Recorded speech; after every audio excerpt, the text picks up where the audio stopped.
Dicen los viejos de antes, allá por las tierras del sur, por donde el monte es espeso y la noche se traga hasta el más valiente, que cuando una criatura nace, no hay que dejarla solita ni un pestañeo.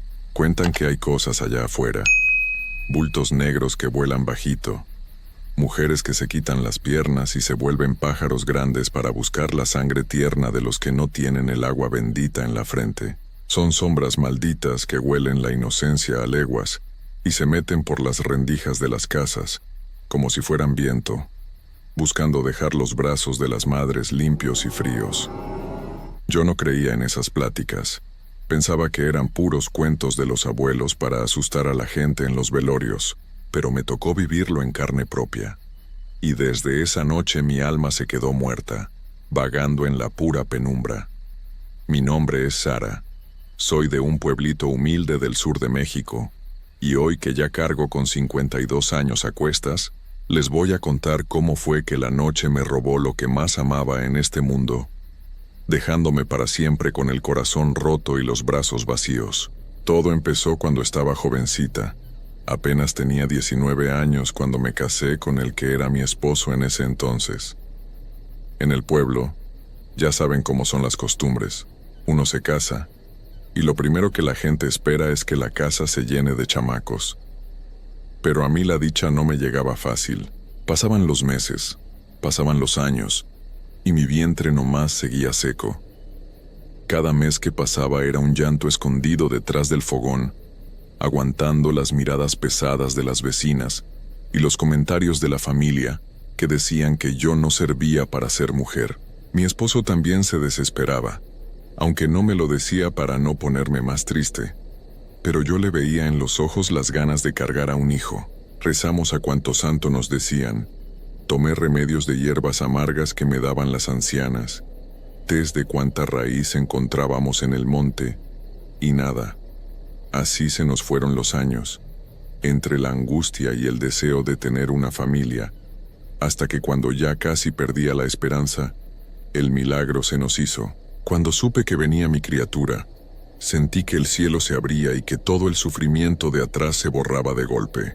El día que me compuse, que di a luz aquí en la casa con la ayuda de la partera del pueblo, fue el momento más hermoso de toda mi vida. No se me olvida el dolor, pero menos se me olvida el calor de ese cuerpecito cuando me lo pusieron en el pecho. Sentí una fuerza tan grande, una conexión mágica que me amarraba a ese pedacito de carne. Lo miraba y no podía creer que fuera mío, con sus manitas chiquitas y sus ojitos cerrados.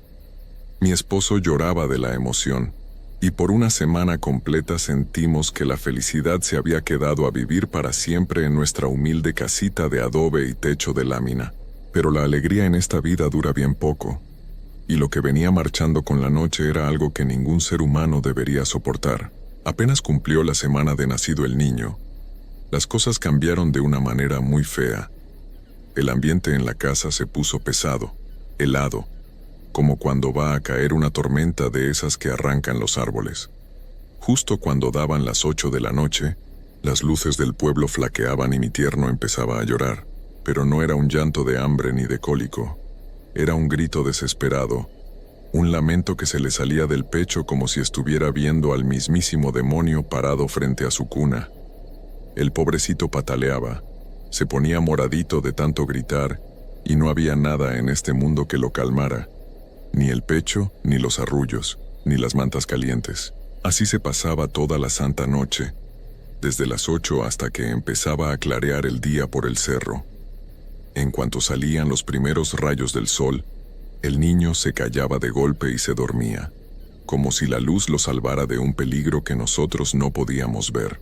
Ese calvario nos duró varios días y el cansancio ya me estaba volviendo loca. Yo no dormía nada.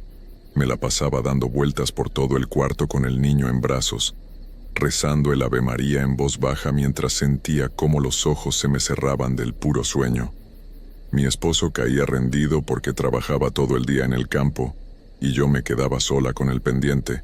Una de esas noches eternas, sentí un frío espantoso que se coló por debajo de la puerta.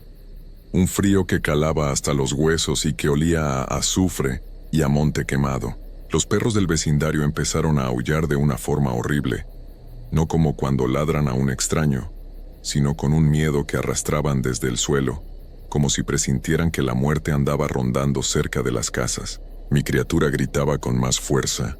Su llanto me taladraba los oídos y yo, abrazada a él en la cama, trataba de protegerlo con mi propio cuerpo, sintiendo una pesadez en los párpados que no era normal, como si el mismo aire tuviera un veneno que me obligaba a dormir. El cansancio extremo terminó por ganarme la partida. El cuerpo no me dio para más y, sin querer, me fui quedando profundamente dormida con mi tierno pegado a mi pecho, bien agarrado entre mis brazos. No sé cuánto tiempo pasó, pero a mitad de la madrugada, un escalofrío horrible me recorrió la espalda y me despertó de golpe. Sentí un vacío espantoso, un hueco frío entre mis manos.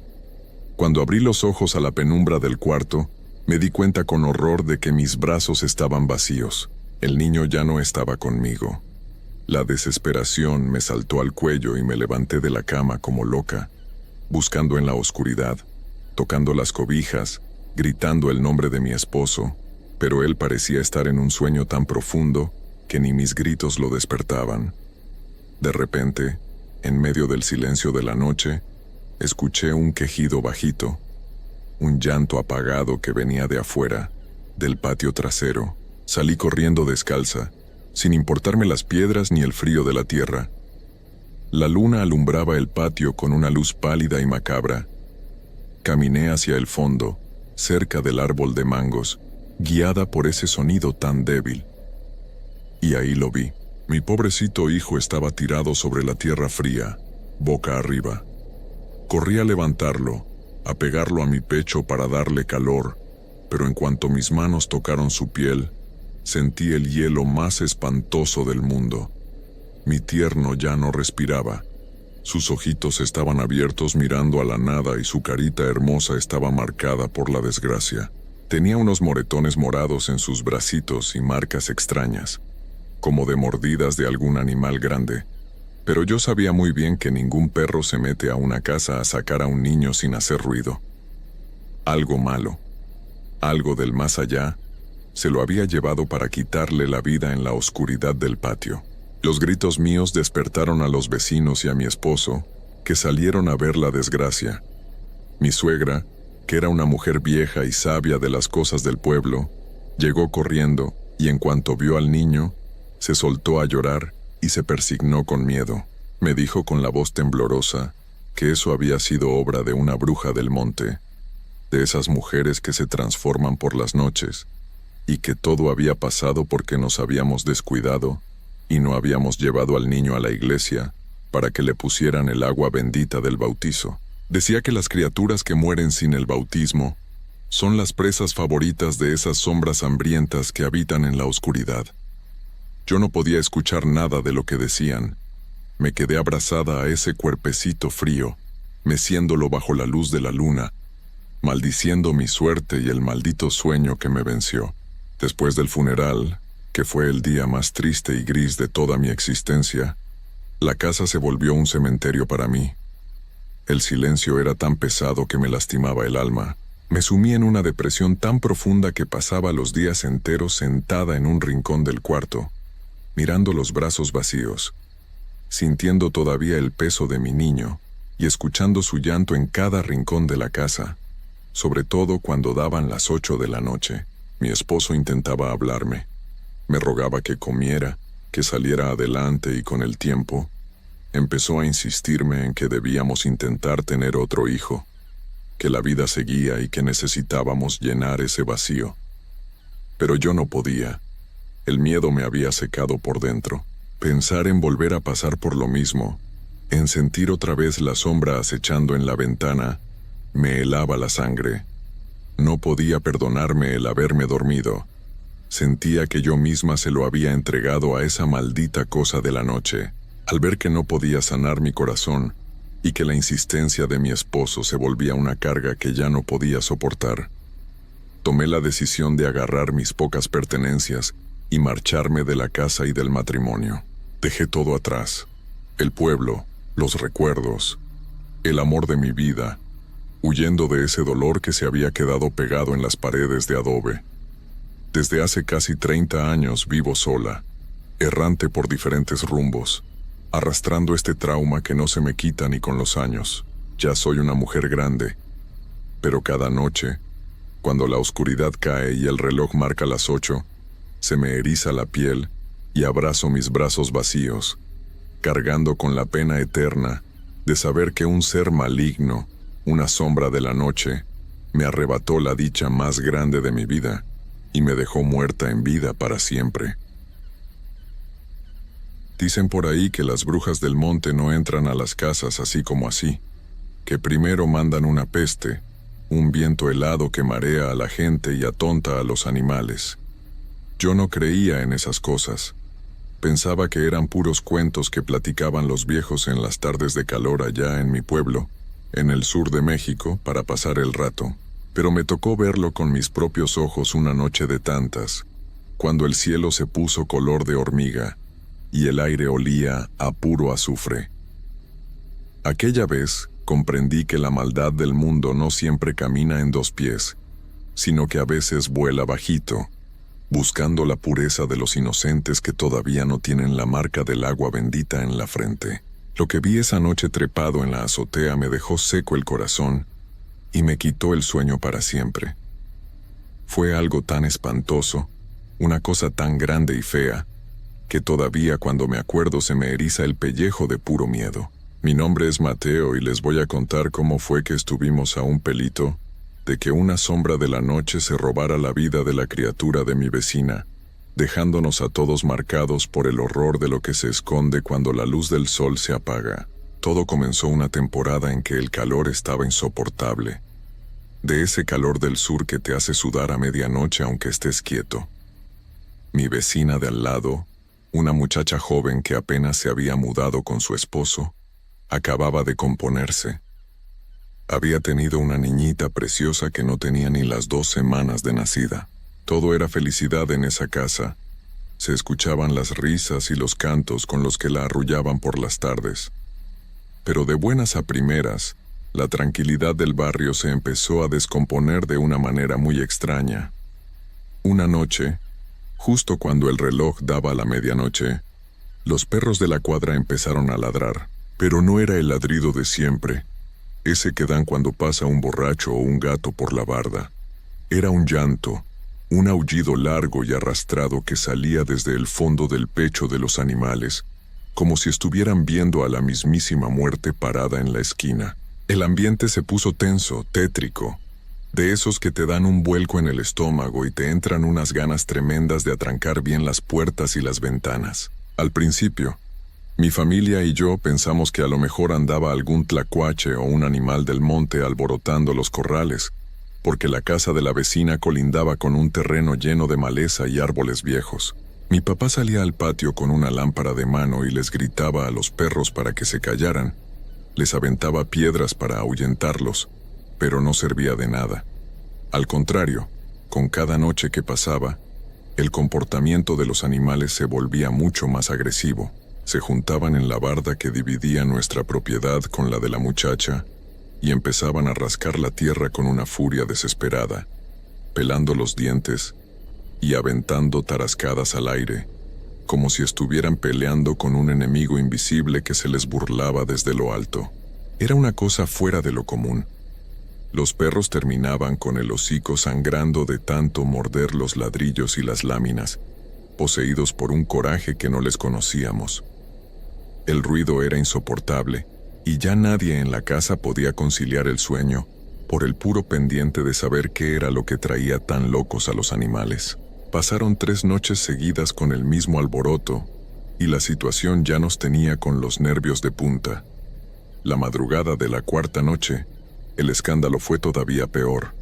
Los perros gemían con terror, y corrían de un lado a otro, pegando de brincos contra la barda de la vecina, intentando meterse a la fuerza a su propiedad, como si presintieran que adentro de esa casa algo malo estaba por suceder.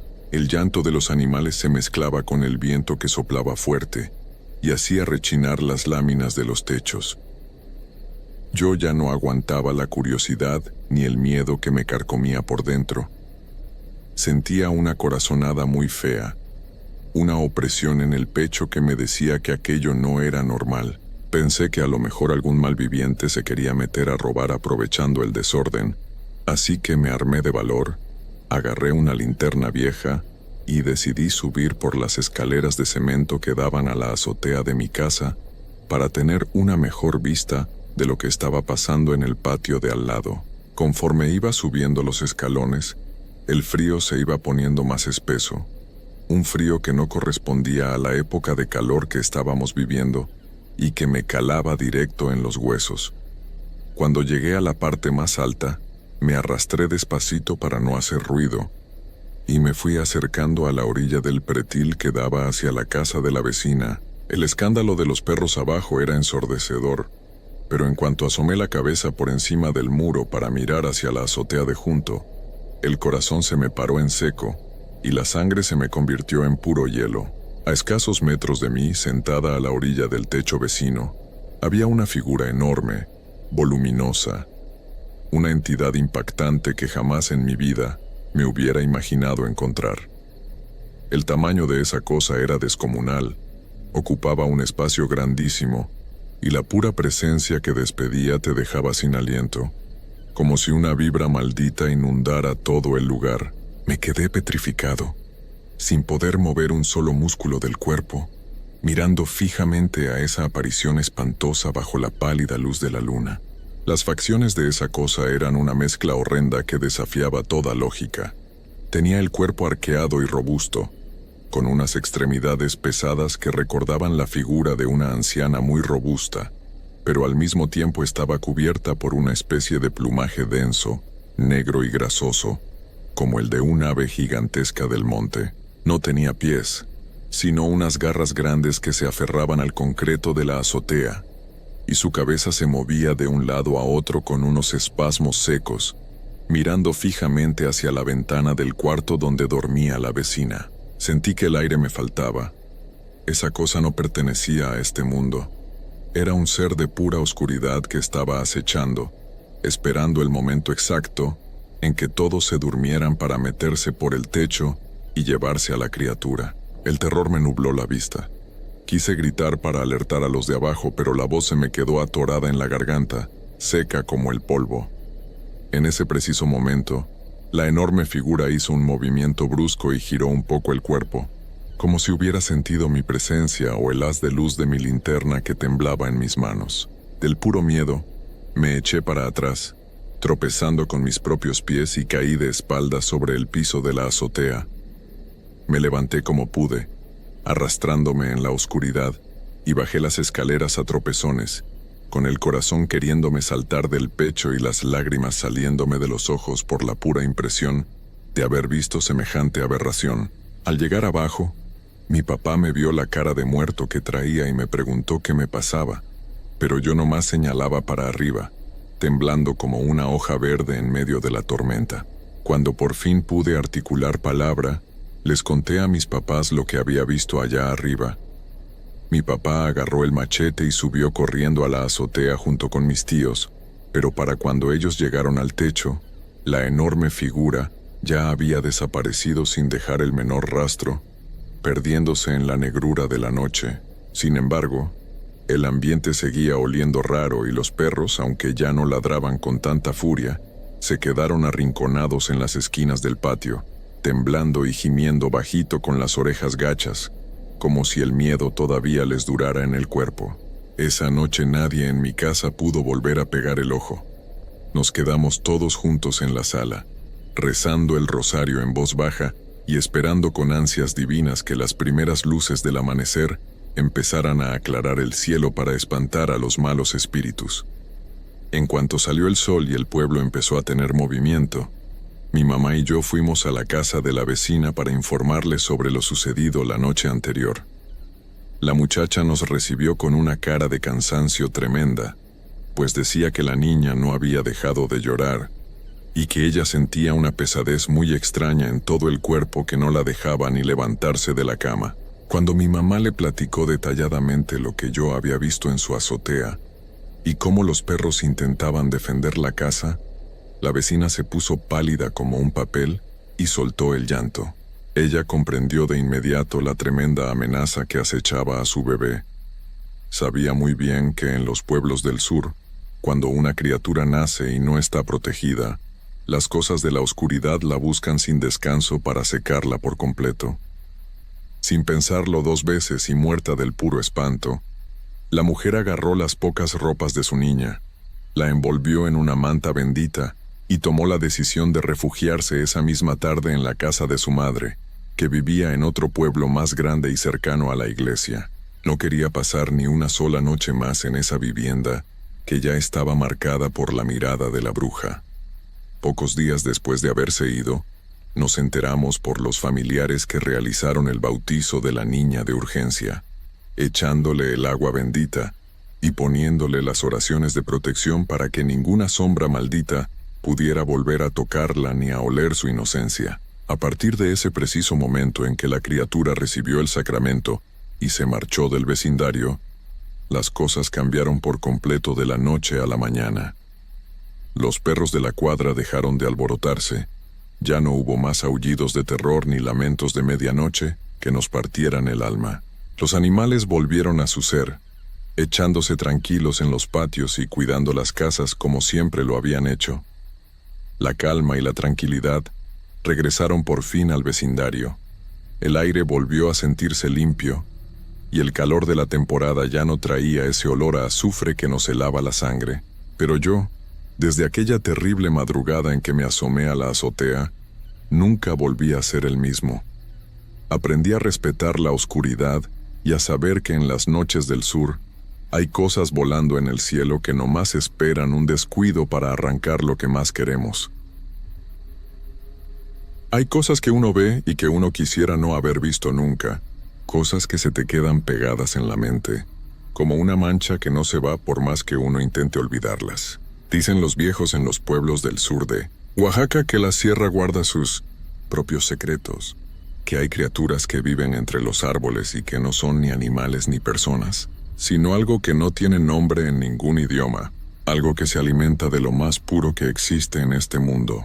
Lo que vas a escuchar no es un cuento, de los que uno inventa para asustar a los chamaquitos en la noche. Esto pasó de verdad, en una loma que todos en ese pueblo conocen bien, un lugar al que la gente del rumbo le tiene un respeto que va más allá del miedo normal.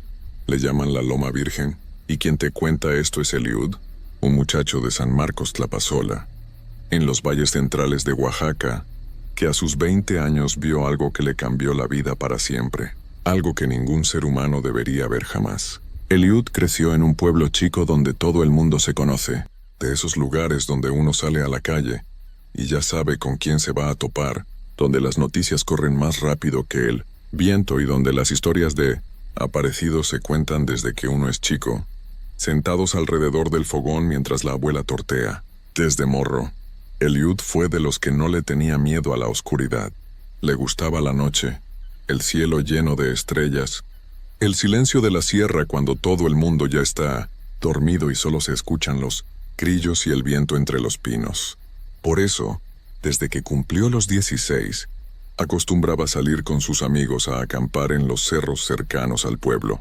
Subían con sus cobijas, su itacate, su café y sus historias, y se quedaban hasta el amanecer contándose cosas de miedo y riendo como locos cuando alguno se asustaba con el ruido de un pájaro o una rama que tronaba. Esos ratos eran de los mejores recuerdos de su vida. La amistad de los jóvenes, la libertad de la sierra, el frío limpio de la madrugada con el olor a tierra húmeda y resina de pino. Eliud lo guardaba todo con cariño, sabiendo que esos tiempos no duran para siempre.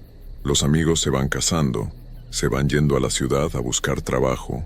La vida los va jalando para diferentes lados y esas noches en el cerro se van quedando, nada más en el recuerdo.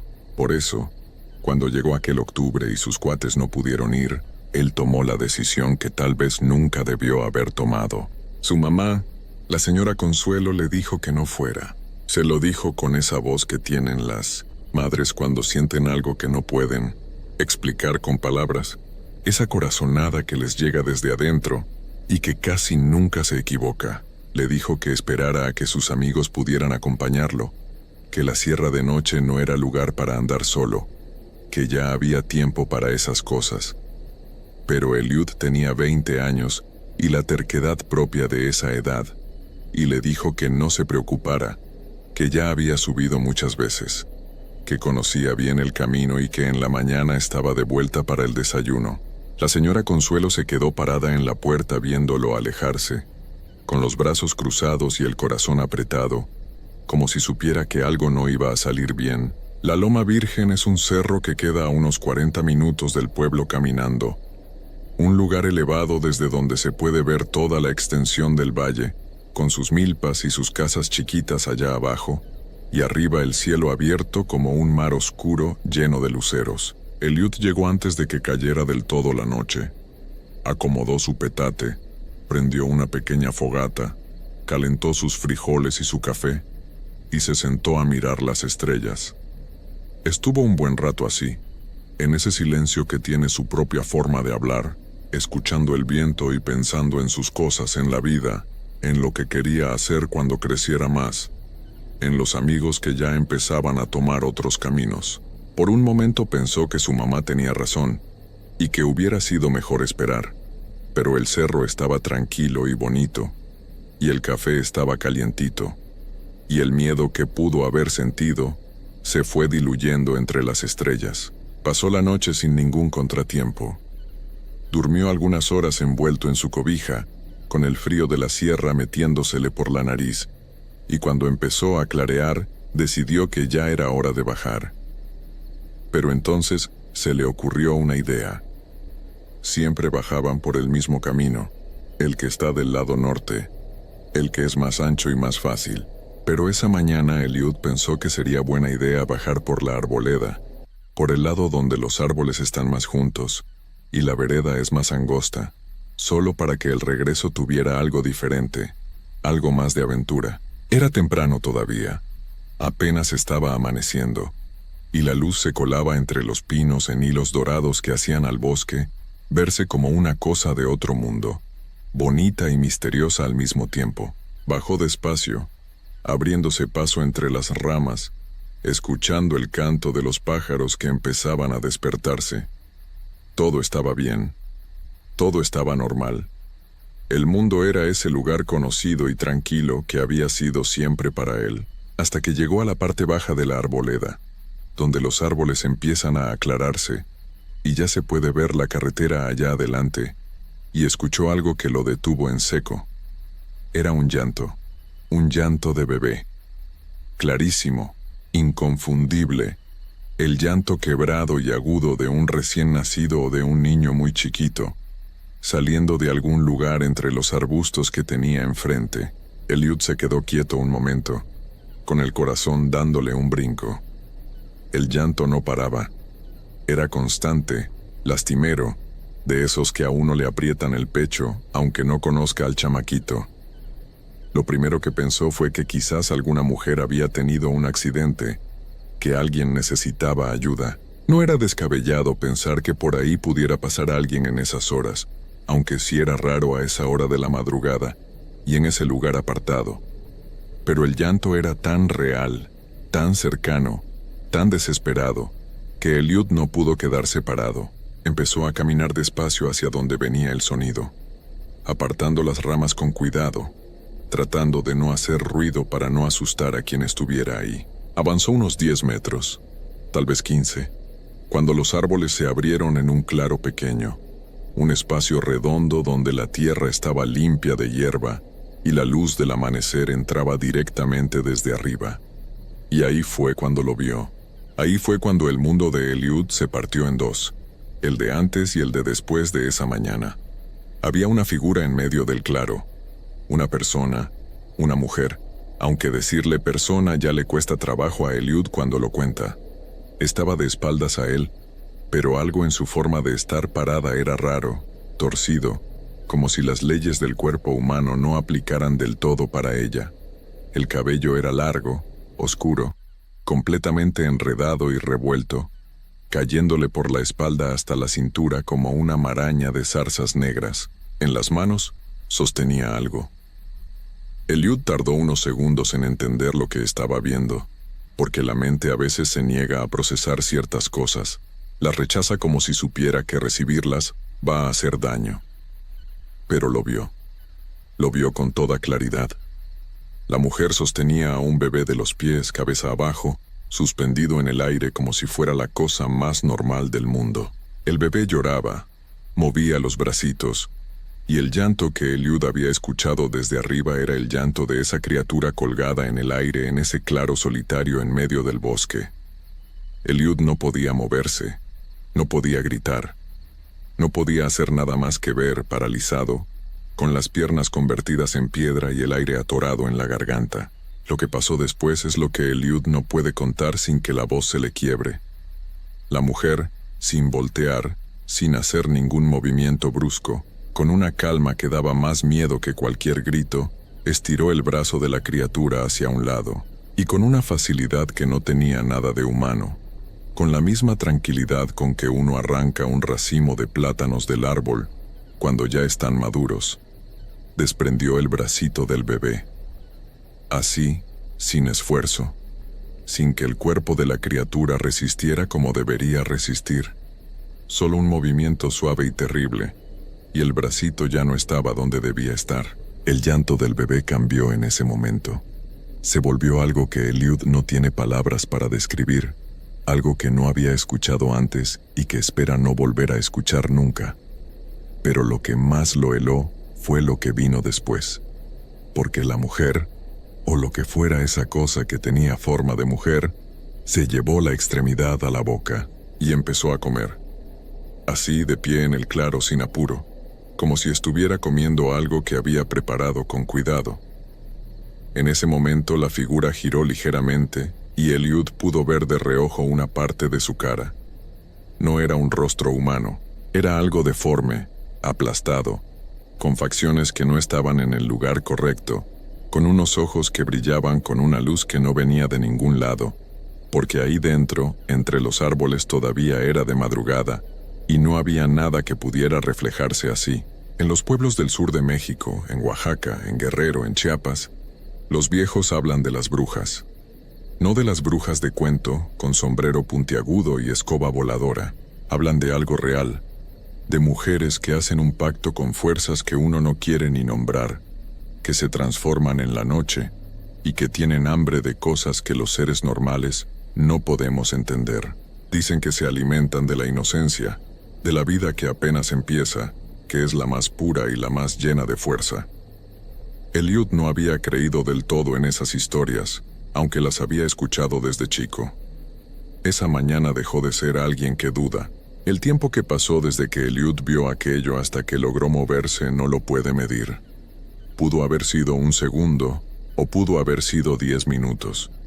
El cuerpo se le había desconectado de la mente, y la mente misma estaba en algún lugar donde no había pensamientos, solo terror puro y blanco, como una hoja en blanco que no puede escribir nada porque el miedo no deja. Pero en algún momento sus piernas reaccionaron, con un cuidado que nunca en su vida había tenido para moverse, sin respirar, sin hacer el menor ruido, comenzó a retroceder. Un paso, otro paso. Las ramas que rozaba las apartaba tan despacio que no hacían ni el más mínimo sonido.